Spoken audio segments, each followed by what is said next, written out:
You can't make a withdrawal from a relationship account that you've never funded. And I've read it in articles, I've heard it from people. That's something that's always stuck with me. You don't build the relationship when things are bad. You count on the relationship when things are bad. You build the relationship when it's good.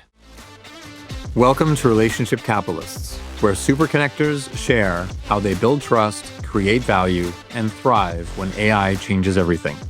In a world where expertise is being commoditized, your ability to build and sustain high-value human connections is what sets you apart.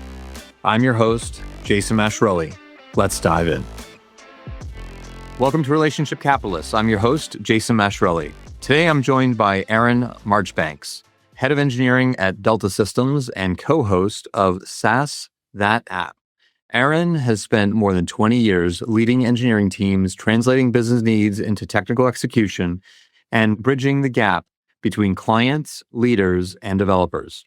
So today, we'll explore why relationship capital may be the last truly durable competitive advantage in an AI-driven world. Let's dive in. Thanks for joining today. Absolutely, Jason. Thanks for having me. This is fun. Yeah, absolutely. Where are you connected in from today? So I am, I guess based is the right way to say it now that we're all remote. I am based in central Missouri. Okay. Oh, nice. That's a world apart from where I am here in New Hampshire. So yes, yeah. My daughter goes to school though in Boston, and so we are frequently up in that direction. But I have never made it to New Hampshire. It's on the list. I want to go all the way up in there. It's beautiful country. Yeah, so definitely let me know when you're in the area. Yeah, we'll catch up. Absolutely. Yeah, cool. So let's jump in. So Aaron, I guess a lot of times, I think a lot of your content, you talk about technology and engineering, and often, the failures are not about technology themselves. And a lot of times it's because of breakdown in trust, communication, and relationships. And so when did you kind of realize that in your career, and talk a bit about that? A lot of different times and in a lot of different ways. I'm a relationship guy. I mean, I have always kind of prided myself on being the person that you can talk to or come and work with on different things. But, in terms of technology, I've been doing the job that I'm in right now. I've been in for about 20 years. And I've had obviously a career before that as well. But this one has been specifically geared toward, engineering projects, software development, and in its early days, more website oriented. But through all of that, I've been through the entire spectrum of being a developer, an engineer, being a project manager, now head of engineering. But what I find more often than not, or what I've always found, is that it's not very often that the technology itself, whatever solution you might be presenting or whatever a particular client is looking for, is a problem per se. Nobody really walks in the door with not only do I want the solution, but I want it built in this particular technology stack, and I want it done this particular way with this particular type of a database behind it.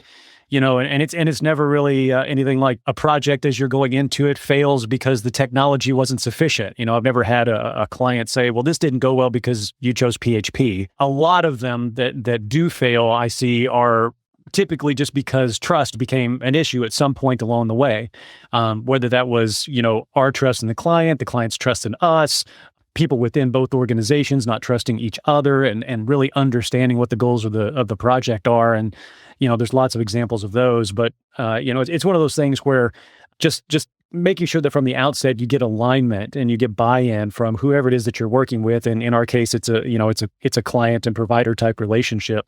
Just making sure that you are aligned from the outset, because everybody understands about technical debt. Things have to be updated and upgraded and patched and, maintained. It's software. It's a living, breathing thing. But the thing that I find is that misalignment typically compounds a lot faster than technical debt.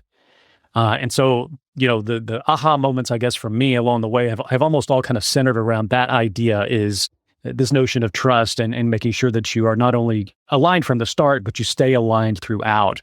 Because everything else after that, you can take care of, you can address, but not having that trust at the outset and that alignment has probably caused more problems than any technical decision we've ever made. I love the theme of alignment in leadership, and it's so important.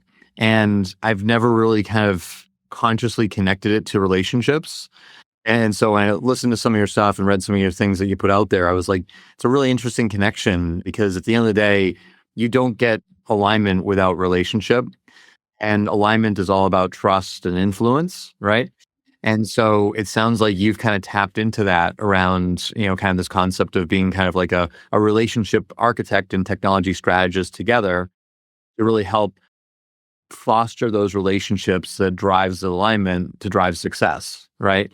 And so, maybe just talk a little bit more about how you realize that and how that comes into practice for you. In a previous life, I was a corporate trainer. And so I did, software training, network training, things along those lines. And so again, by nature, I like helping people, and I like being the quote unquote people person. I'm not in love with that phrase, but I get what it means. And I know where the heart of that is. But, for me, I've always kind of leaned toward being not so much the person who is implementing solutions, but rather the person who helped find alignment on a solution. And so, that's every one of us who are technology specialists who, are kind of vacillating between, do I want to be a developer and engineer and go down that road, or do I want to be more the traditional, management type path, the people person, the relationship manager, and that sort of thing. And I took this route for a lot of reasons, but probably the biggest one was, I've never really been the smartest engineer in a room, even when I was one. But the good news for me is that I didn't have to be. So, what I started noticing, even in the training days, but especially over the last 20 years in developing software, is that whenever things got stuck, or started going off the rails, or couldn't get resolved, those sorts of things, people kept calling me into the room. And it wasn't because I had the answer, but it's because they were at some sort of an impasse, and I could always help people find a shared answer and a path forward. And so that's kind of what really caught my attention, kind of hammered home that I'm going in the right direction, because I was finding a lot of success there. And so that's, I even say it now. I don't do development because I'm not the best developer, but I surround myself with really good developers so that I don't have to. Absolutely. And I've seen myself that in product development organizations and go-to-market and leadership, in terms of executive leadership, alignment among them is so critical. And I think in the past, you could have a bit of lack of alignment and a little bit of siloed relationships, and you could still figure it out because it was runway. But the speed at which things are moving today, that lack of alignment just erodes an ability for a company to actually take a product to market at the rate of speed that they need to, right? How are you seeing that kind of within your own business and kind of what you're seeing in kind of leadership as well? Obviously, the hot button issue of the year is AI, but in a general sense, we've always gotten faster at doing things. Some of that is just because we have, people who are being schooled in it, are being trained in it, or are being, brought up in it in some way, shape, or form, whether they're teaching themselves or working in it. But the other part of that also is the tooling. I mean, we've always gotten better tools as we go along the way. There was always kind of bare metal programming that you could get into, and then you stack on top of that, some sort of a structured language, and and so on and so forth, up to platforms, and now you're just layering on top of that, this AI process, whereby you can just throw things at it and see what it comes back with. And so all of these things, have compounded, and we're seeing this kind of exponential curve now with AI and being able to get things done so much more quickly. And we see that where we are, not being a product-based shop ourselves, and, being more of a solutions provider or consultancy. We work in a lot of different industries. We work with a lot of different types of people. It's literally the difference between how hot dogs get manufactured and like who gets the next vial of insulin.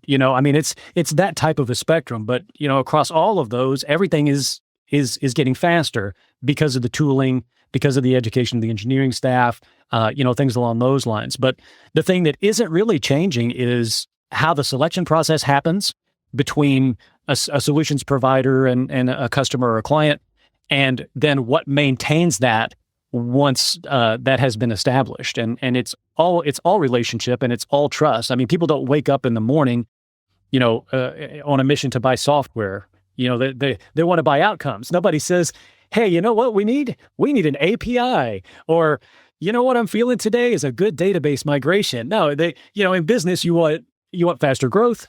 You want happier customers. You want lower cost. You want less risk. And frankly, while technology can provide that, and most everything in business boils down to some version of those elements, what you are looking for is a trusted partner to be able to help you make those things happen. And so, regardless of the speed, at which we are seeing, the key for customers and clients and people entering into these relationships are to ask the right questions. You don't want to ask how fast you can build something because, frankly, now everybody's got access to AI. The floor is the same for everyone. You want to ask things like, what is your approach to problems? What is your approach to solutions? Why do you build the way that you do? How do you make decisions? How do you communicate?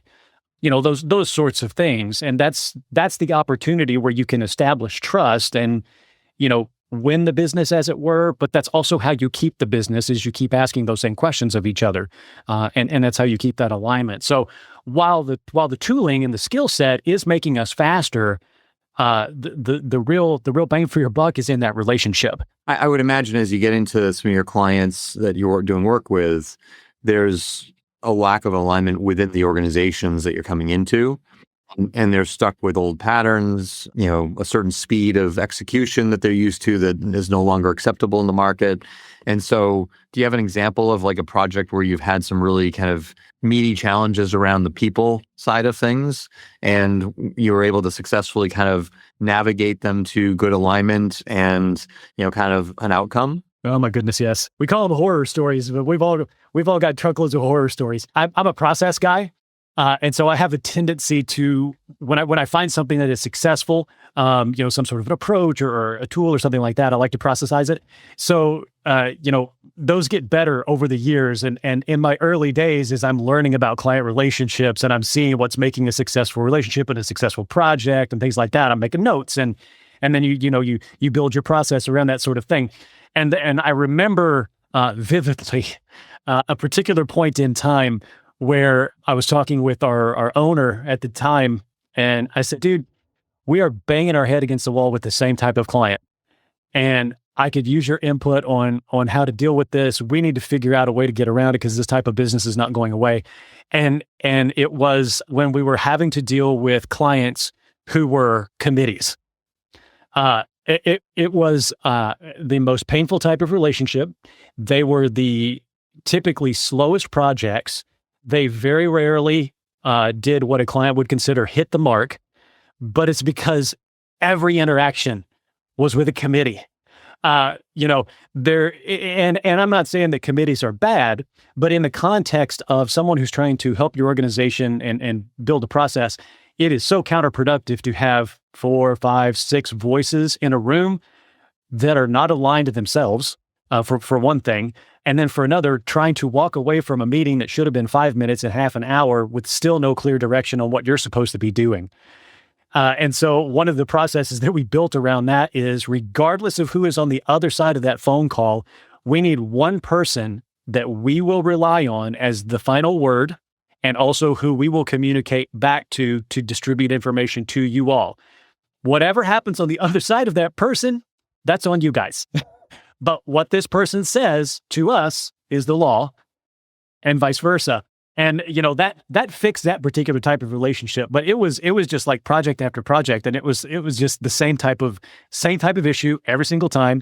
But that helped a lot with the problem, and then also educating the client on why that actually is important, from the outset. So it's not just like walking in the door going, oh, there's too many people. This is already going to be a problem. You don't want to go in shields up. Right. But you do want to go in with, here has been our experience and why it is that we do business the way that we do and why you should trust us, Yeah. So it's that type of thing. So I can tell you a bunch of stories about that, but that's kind of a good category of problem that I recall from earlier on in my career.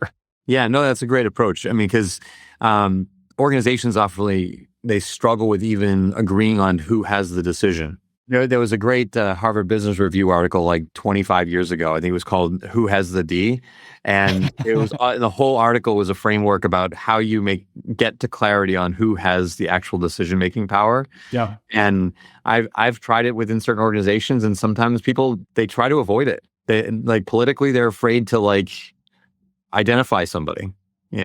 So it's good that you guys have really made that part of your process. That's pretty cool. In terms of this show, obviously you've got background, and our theme is around relationship capital, and a lot of that is about trust and trust relationships and creating opportunity and value. How do you see this concept of relationship capital functioning within an engineering organization? And I guess to frame it up a little bit more, like individuals, like an engineer or a QA person or people that are in the ranks, I think often engineers may not think of them as people who need to have really good relationship skills. And so, what are your thoughts on how that can really help somebody in their career that's within an engineering team really thrive and be more effective? Yeah, it's an interesting question because, again, it depends a little bit on the side of the solutions providing that you are on. Being a consultancy and wanting to make sure that we are providing the type of outcomes and solutions that our clients are looking for. For us, we have a bit of a luxury because we have, project managers that kind of act as go-betweens between, the development engineering staff and the client. And we found that, that type of thing to be successful. But at the same time, we also try not to get in the habit of hiring engineers that we wouldn't trust putting in front of a client, even if they might not be very good at, the types of interactions that they would need. I don't want to put somebody, on this side of the desk that couldn't actually have a meaningful conversation with another human being, right? But at the same time, it's not, they're not going to be the PM for the project. There's a book that talks about EOS, is Enterprise Operating System Traction. Gino Wickman, and he talks a lot about, right person, right seat. And so within an organization, it's important that you understand what those seats are to start with, and that you get the right people in those seats. Internally, having the right person that's communicating with your clients, making sure that your engineering staff and your engineering team understand why the structure is kind of the way that it is, and building trust from the bottom up in that way. Engineers need to be able to trust each other, right? Because you're going to have multiple people working on a piece of software. They need to trust that project manager that what their concerns are going to get addressed with the client. The client has to trust that project manager that theirs are going to get translated back in a meaningful way to the development team. And so you got this two-way track. So inside of an engineering shop, you do have to have that right person that's in the right seat.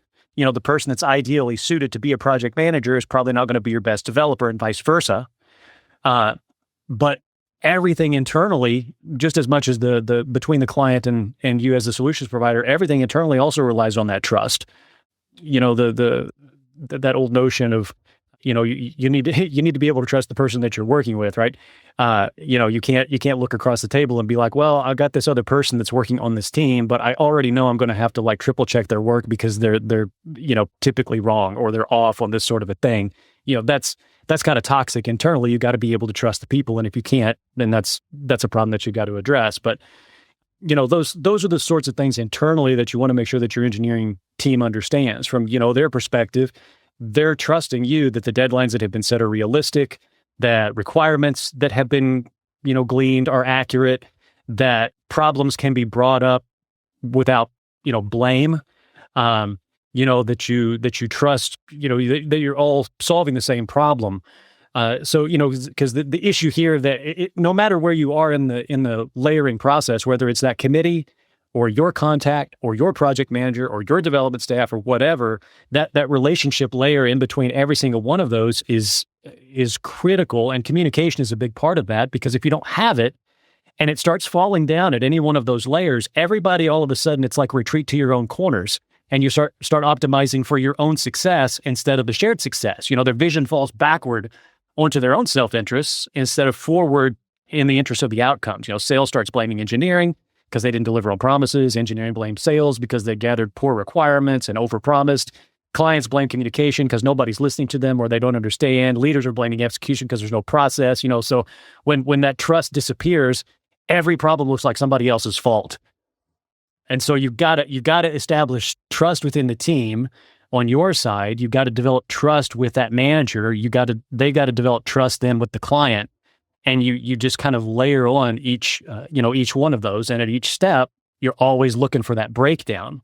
And that's where it starts to show up. The blame game. That's where you start seeing the cracks show up. As soon as somebody starts getting blamed for something, we got a relationship problem more than we do some other kind of problem. For sure. Yeah.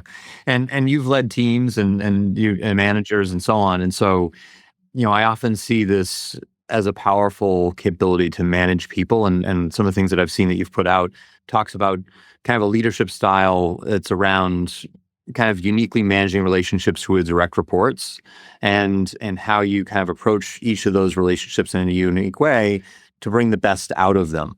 And so talk a bit about that, because I think that's something that a lot of leaders miss is, how important it is to have a deep connection with each of your directs in a unique way so that they're motivated and driven to bring their best every day. Yeah, no, that's a great question. And I'm happy to report that's a position that I've been in for a long time, because I think I'm uniquely suited to be kind of that, the person who could be at the hub of a lot of that stuff. And that's why I'm not a developer, but that's also why I don't own a business. Our owners, our CEO, amazing people. They are entrepreneurs. They have that vision. That's what they want to do, and they're so good at it. But that's not my ballpark, right? So I like being the person that kind of rubber meets the road and making sure that everybody's rowing in the same direction and that sort of thing. And every stakeholder that's involved has different skin in the game. And so you've got to make sure that not only do you understand what everybody's role is, but understand what everybody's skin in the game is, because everybody needs to be able to win. Everybody needs to be able to trust that each other are all, like I say, rowing in the same direction. Where, leadership obviously is going to be laser focused on down the road, the projections, the outcomes, the overarching, the 30,000 foot view stuff. Are we progressing the way that we need to be progressing? Are we building the relationships that we need to be building? Those are the things that are important to them, not, oh, we built this brand new project in Ruby on Rails. Generally speaking, they could care less that that's actually what happened down here. They just want to make sure that whatever is happening down here works its way up and is reaching these goals. But then you switch to the other end of the spectrum, and you've got the developer and the engineer out here. They care greatly about what's going on down here. They also want to be heard, because if you're bringing a new project to them, one of the first things that they're going to ask about is, does this client already have a particular stack that we need to be building in? Do they have integrations that we need to be concerned with? Hey, I just read this really great article and I've done some study on my own and a little bit of play with this particular utility or library or whatever. I think that this would be a really great place to incorporate that. And like with leadership, you don't want to shut down the notion of where we're going, and it's a long way to get there. You don't want to shut down the little short-term stuff either on the other end of the spectrum, because what seems, maybe small to leadership is very big to someone else. And so just making sure that everybody in the room is heard, that everybody feels seen, and that you genuinely are taking that, into account when you're building this. And that's again, part of a test of trust is, if I have a developer that feels strongly about a particular approach to a solution, even if it may be wildly different than what we've done before, I have built enough trust with that individual that I can say, you feel this passionately about it, let's take a swing at that. That sounds great. What do you need to make that happen? And then when we talk through it, and it's like, okay, let's put some guardrails up or some boundaries around that to make sure that this is going to, work this way. And then that gets communicated to the project manager, who may need to say, for their own skin in the game, I've got to keep a client happy. And things that they need to know, are we on schedule? Are we on budget?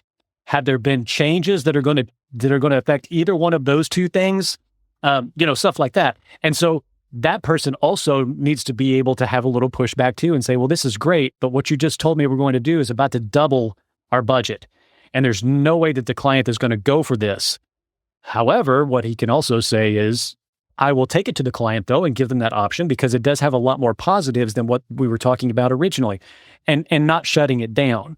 And so again, it's just all these little things that you can do to build trust and make sure that everybody is seen, everybody is heard, and then they begin to trust you as well. And then that's where the client gains trust, because you are giving them the ability to make some decision and not feel like they've just lobbed something over the fence, And so they're involved in the decision-making process, and they feel like, even though maybe they're non-technical, or maybe they feel like they've not explained something the right way, they get a call in how something is being built or put together or solved from their perspective as well.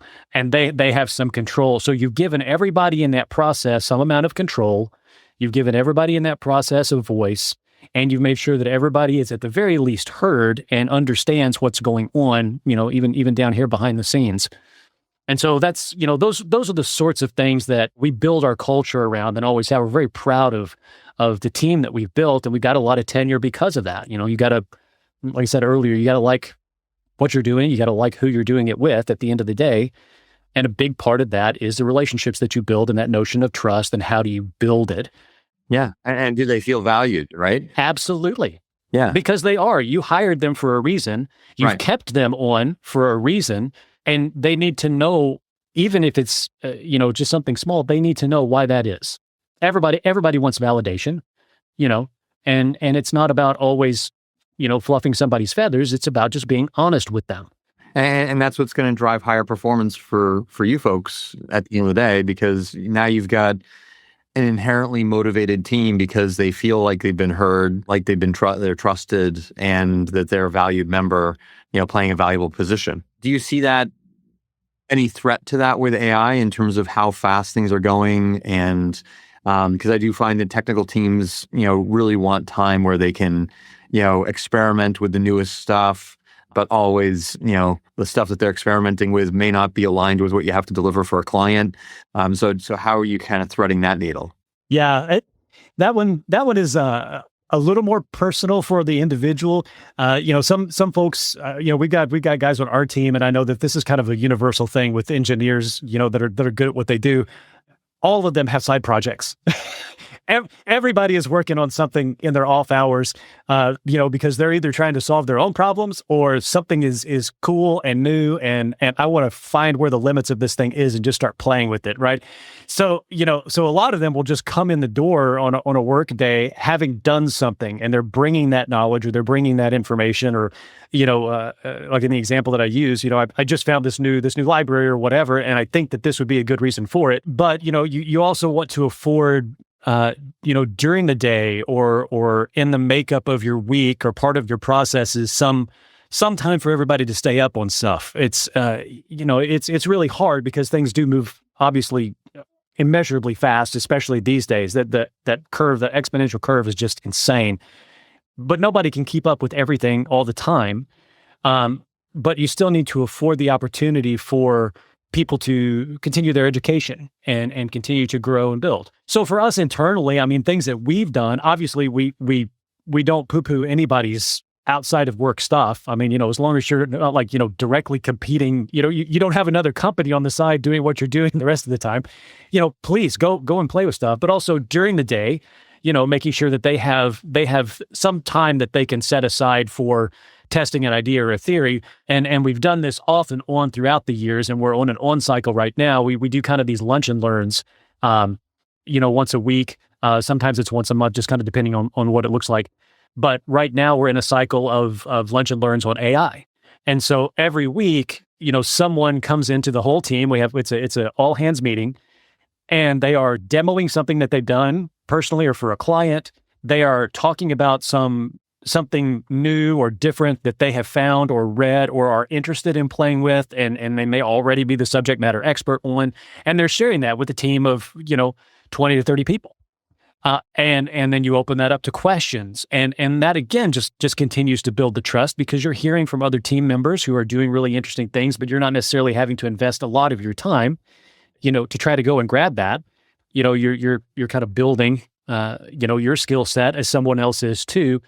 And so those types of things are very important. And for engineers, they want to feed that knowledge base. They want to do more, better, faster, cooler, and there's got to be an outlet for that. And getting to work on a variety of projects is the obvious outlet, but also getting to learn what's new out there and implement it in different and interesting ways is also a good way to go about that. So we found a lot of success with that type of approach. Right, because it makes them a more valuable asset for you as well. Mm-hmm.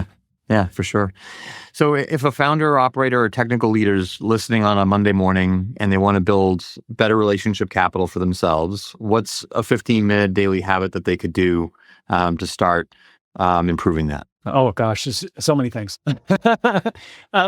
Well, I mean, the easiest thing is just start doing something to recognize another person. I mean, at the bottom of everything else, that's really how you establish relationships. It's, do something to notice somebody else.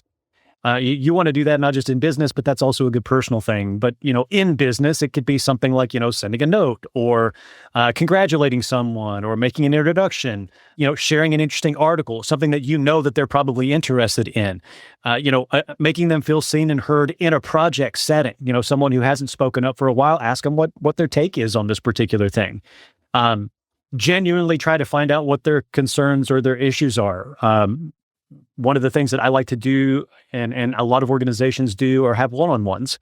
So I've got 15 minutes of dedicated time on alternating weeks, because I just can't hit everybody within a week, and I wouldn't have any time for myself. But alternating weeks and just having one-on-one time with an individual, and it's usually very conversational. There are a couple of bullet points that we always have to hit. Are you on track for your goals and that sort of thing, little metric stuff. But it's almost always the bulk of the conversation is, how are you doing? How are you feeling? Are you enjoying what it is that you're working on? How's this project going? Is there any, I always end them, is there anything that I can do to make your day or work life better? And a lot of times there's not, or people say that there's not, and they're just kind of fibbing to me because they're maybe having a good day or something like that. But usually, and because of the trust that we've built, if there is something, I feel very confident that somebody's going to tell me, and they're not going to hold on to it for 6 months and then all of a sudden blaze out and quit. I used to say, if the first time that you're hearing something from me is in an annual review, I have failed you as your manager. This should be something that before it's an issue we are talking about. It goes the other way as well, right? Is if you as a manager haven't done the work to build that trust and create an open space for people to be able to really be open about whatever challenges personally that they're running into that gets in the way of their work, and you're hearing about that, much later, and they're resigning because of it, that's a failure on leadership as well. And it sounds like you're, kind of designed that way to, build that into your one-on-one so that people feel comfortable, which is great. Yeah, it builds a community, and like I say, it's a good way. It's a good team building thing, if nothing else, because it gives you an opportunity to be able to share. If, like you say, if you as a manager also have some concerns, or you're trying to address a particular issue and you want to catch it early, those are the best places to do it before it becomes a really big deal. It's a minor course correction. If you can do this along the way, it's way easier than it taking a long time and you're way over here, and now we got to correct you and get you back in this direction. Or same goes for projects. It's the small adjustments along the way. Just like it's like driving on the road. It's little adjustments. So, what's a mistake that causes projects to slow down, break down, or lose momentum? From a relationship perspective, I would say probably waiting until there is a problem before you, as the overseeing body, invests in the relationship. So, it's one of those things where you always want to nip the problem in the bud as early as you possibly can. But if you wait until there is a problem before you become interested in the person or project or relationship, you're going to have so much less clout in the conversation. You haven't developed that trust. You haven't developed that relationship. And now you're trying to do it in the middle of a problem. And this person who may be having the problem is likely going to be hot about it. And they're going to be like, why are you, a new person, stepping into this? You don't even know what's going on here. The thing that I heard, and I wish I could remember who it was that said it to me, but basically, you can't make a withdrawal from a relationship account that you've never funded. That's awesome. That's fantastic. And that has stuck with me. And I've read it in articles. I've heard it from people. Yep. It just, yep. But that's something that's always stuck with me. You don't build the relationship when things are bad. You count on the relationship when things are bad. You build the relationship, when it's good. The best time to build a bridge is before you need to cross the river. That's the mentality that you have to go into it with. And when things slow down or break down or lose momentum, and you have not built that relationship, and the problem now exists that you got to solve, you're already behind the 8 ball. So that's something that I see a lot in organizations, and I myself have faced it, in other parts of my career as well. It's just one of those things that sometimes you learn the hard way. But if you can invest in that relationship up front, continue to feed the relationship, to build the trust. Then when stuff gets really bad, it's not that bad. It's solvable because you all understand each other. You have already established trust, and they will trust you that you can solve this problem for them or help them get past that hurdle, just like you can trust them to hear what it is that you're saying and know that you know what you're talking about. Yeah, because you've built that foundation. Yeah, the bridge. Yeah, absolutely. No, it's a well articulated. Yeah, that's brilliant. So just kind of in wrapping up, is there a relationship that's been most impactful for you that you've formed in your career that ended up becoming a strategic advantage in your career? Changed your trajectory because of a key person? Yeah, so many times. I mean, everybody's got mentors in their lives, and I've been blessed to have a lot in mine, and they are people that I don't know. Almost as much as there are people that I do know. I'm an avid reader. And so, I'm always in books. I'm always, watching TED Talks and at conferences and things like that. But I've also been very blessed to have had a really great career with good leadership and mentorship above me. So picking one of those, it's kind of like asking a reader to pick their favorite book. I couldn't do it, but I can talk about the one that actually got me here. And I've told this story before, but it's one of my favorites. My prior life, my prior job before this one, like I said, I was a corporate trainer, and my wife and I were just about to have our child. We were in the process of moving to a new place, and so I was looking for a different opportunity closer to where that was all going to happen, and I was ready for a change. But the gentleman who was at the time the single owner of this particular company that I'm in now, Delta Systems, was in need of a project manager. So that person who could talk technically to technical people, but also non-technically to clients and non-technical people. And because of my training background, I felt like I was pretty well suited for that. But to that point in my career, I'd also worked in several organizations that were very structured. It's very hierarchical. You could actually just lay the org chart out and you could see exactly which box you were in and what that line of things was. And that's what I really knew about business at the time. This is how, small, medium, even large-sized businesses are organized, and they're all set up this way. And I understand the process. It's not militarily strict, but, it's something that I could put in front of me and know who I'm supposed to talk to if I have a particular problem, right? So I sat down and I interviewed with him. His name is Steve. And we got to a point in the interview where I was interested in, the size of the organization and again, kind of the structure and that sort of a thing. And so I basically just asked, what's the structure of this organization? Like if you were to put an org chart in front of me, I'm assuming you're at the top of it, but what does it look like to work here? And he flips my resume over and he draws a big circle and in the middle of it writes the word workers and says, that's our org chart. It's like, I can get behind that.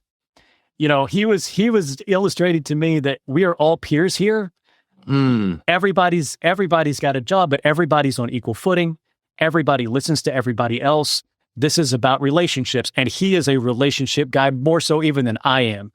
And he just expressed that in the way that he had already structured the business, though it was small at that time. And that was something that actually excited me because I could get in and know that no matter what, I was going to be treated like a peer from the outset, and I was going to be a part of something that was more akin to a family than, a large structured organization. And that was very appealing to me. And that's something that has hung with me. And I approach our hiring process very similar to that to this day. I take that approach with clients and projects when they, when people are coming in and clients are coming in and they're asking us, similar types of questions. It's like, well, I can point out kind of what everybody does, but understand that every resource that project manager of yours is going to harness, they're on equal footing, because they inform each other and they talk to each other and we have trust internally, so it's not, you're not going to get a senior developer and a junior UI UX person. We don't talk in those terms, because everybody is on equal footing in this way. And that's how we pitch ourselves when we're talking to folks as well is, we're a big circle with the word workers in the middle of it. You have an outcome and it's our job to provide it. It really doesn't matter to you what's inside that circle as long as we can do that. What a great perspective to have. That's fantastic. Love it. Yeah. Well, it's been a pleasure. Thank you, Aaron. Yeah, absolutely. This is fun. I haven't got to be on this side of the table before. And it's one thing I always say. I could talk about what I do and our team. I am so proud and protective of our team, but I'll talk about that all day long. Yeah. No, this is fantastic and some great insights. So thank you so much. You're very welcome. Thanks so much, Jason. Wow, what a great discussion with Aaron Marchbanks. Today's episode reminded us that in a world where AI can speed up technical execution, the real advantage moves to trust, communication, and alignment. Aaron's work shows that relationship capital is not just a personal asset, it is a career infrastructure, a business infrastructure, and organizational resilience. To help us grow this community, please take 30 seconds to follow, subscribe, and especially leave a review on Apple Podcasts. It's the best way to support the show and get it out to more people. You can listen to us on Spotify, Apple, YouTube, or wherever you get your podcasts. I'll see you in the next episode. Thanks for listening to Relationship Capitalists. If today's conversation sparked something for you, the best way to invest in your own relationship capital is simple. Share this episode with one person in your network who needs to hear it. To learn more about how to build and scale your relationship capital through proven frameworks and simple daily actions, visit relationshipcapital.com. And if you haven't already, search for Relationship Capitalists on Apple Podcasts, Spotify, YouTube, or wherever you listen, and hit subscribe so you never miss an episode. Relationship Capitalists is produced by Fane, the B2B podcast agency that grows your business. I'm Jason Masciarelli. Thanks for being here.